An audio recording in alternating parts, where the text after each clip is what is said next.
resolution yaNaChamisa aiwa yema 2023 float elections yazokonzeresa manje. Taona nyangwe na Job Sikhala abva auyawo akakomenda. Vanhu vazhinji vari kukomenda pamusoro payo, vamwe vachisvora, vamwe vachifara vachiti aiwa naChamisa is in the right path. Asi muzara another mboya nimbotaura mashoko kana kukomenda kwaitawo Job Sikhala pamusoro peresolution yake. Sabina mashoko ataura noti bwa subscribe ulike ubotina on the bell icon.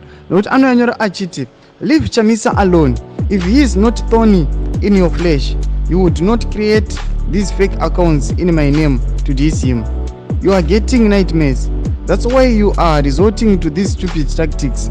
Your desperation to cause fissures in the democratic forces speak it all. Ndo mashoko yanatoka panapa na Job Sikhala achiti aiwa muri kubatwa nemashoko ari kutaurwa na president veopposition naChamisa nokuda kwokuti muri kuona kuti ari kunyatsa kubaya panyamanete chaipo ari kunyatsa kubaya chaipo panonyatsa kugwadza mwoyo yenyu, ari kutaura chokwadi nosaka muri kugwadziwa. Dei anga asikatauri chokwadi aiwa maingosiyana naye. Saka ndo mashoko atiri kuona kuti aiwa Job Sikhala anouya panapa paX achitaura mashoko awo achiti aiwa anostenda naChamisa achiti siyai naChamisa alone, ngaite ngakuopoze semunhu ari muopposition.